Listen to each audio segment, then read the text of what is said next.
Hi and welcome back to week 2 of the Rootshell Tech Talks, continuing the theme in support of the hashtag #BeCyberSmart for the Cybersecurity Awareness Month. So this week we're going to be talking about Fight the Phish. And during this episode we're going to be stressing the importance of being wary of malicious emails or phishing attacks, text messages or SMishing attacks, and finally voice calls or Vishing Attacks.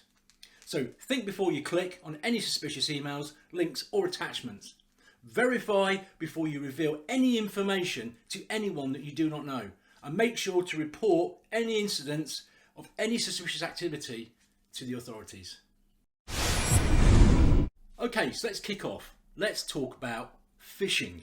Well, I'm sure most of us are aware of what phishing is, and have probably come across it on a daily basis, but in fact, an interesting piece of information is that phishing still remains one of the most, or the main ingress methods for attackers and threat actors to deliver some kind of weaponized payload, or maybe a malicious link to a weaponized website or an address or something of the like. As a red team sort of lead, Rootshell often leverages phishing attacks to hook the target, leading to that full, deeper compromise. So what are the different types of phishing attacks? Well, we can just broadly cover off a few. So we have the generalistic sort of email delivered phishing campaign. We have something called spear phishing, and we also have something called whaling, and we'll go through all those three during this brief chat. So let's visit some of these methods. So a general email delivered phishing campaign is by far the most common type of phishing attack. Attackers typically send their emails to arbitrary email addresses that anything basically they can actually obtain, and typically they will scrape things like social media websites, or even utilize things like prospecting tools to harvest and collect target email addresses. The typical theme of the delivered emails usually requests the target to perform something, let's say, useful to the attacker in an effort to compromise, say, one of your accounts. Maybe it be banking, maybe it's social media, whatever it is, and ask you to respond immediately by clicking on a provided link, or request you even to open an attachment which may be constructed to look like something useful or even enticing to you, the target. So has cyber attacks become more complicated and technical in their makeup? Some phishing attacks are becoming ever more difficult to recognise as phishing attacks. Very much so when the attacker has a good strong gift of knowledge and also persuasion, and has also a good strong command over language, grammar and formatting. Okay, let's move on to spear phishing. So what is spear phishing?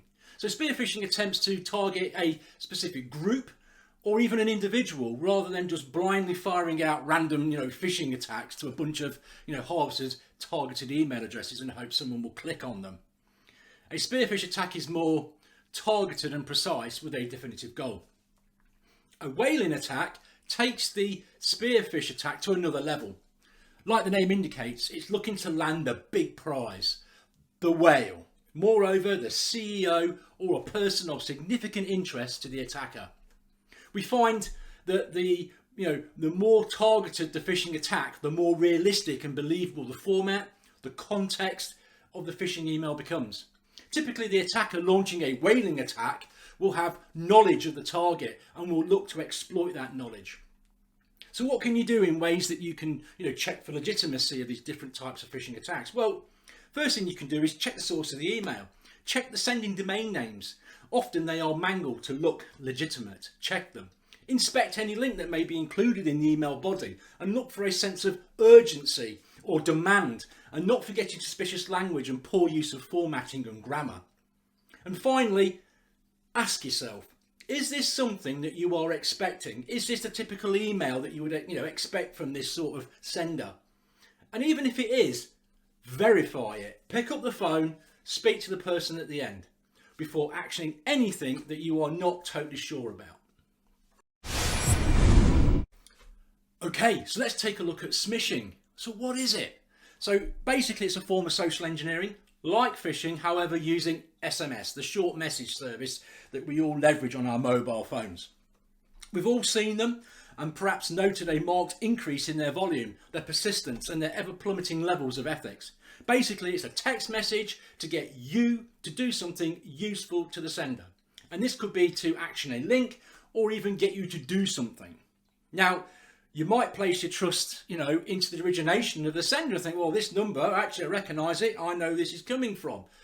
But don't be fooled by that. These numbers can be spoofed.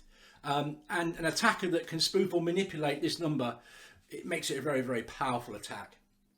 With the right know-how and tech, an attacker or threat actor, or just a general bad egg, can potentially do what they want with this 11-character field, also known as the source header. Okay, so let's look at a couple of scenarios.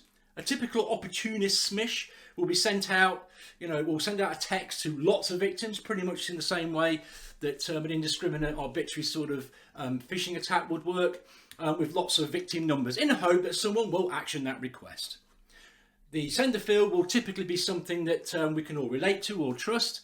Examples that we are seeing in the wild presently are the tax office or the post office, and other sort of government agencies like the NHS with COVID related texts. The other scenario is targeted attack, or that spear SMish, and this is where the attacker will single you out or a small group out for an attack.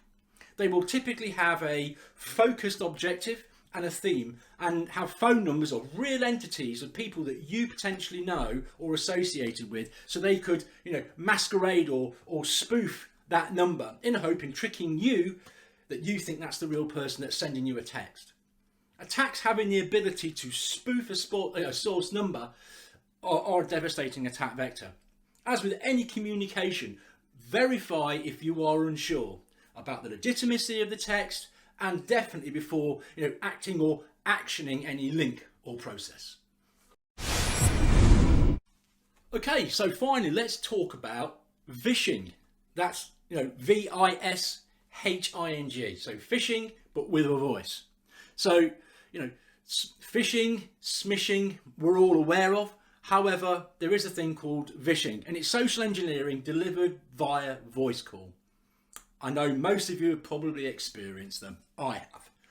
As with, phishing and smishing, verify the legitimacy before acting. In my experience, the attacker will present with a sense of urgency, even pressuring you into act on something, potentially even scaremongering. Do this or this will go wrong.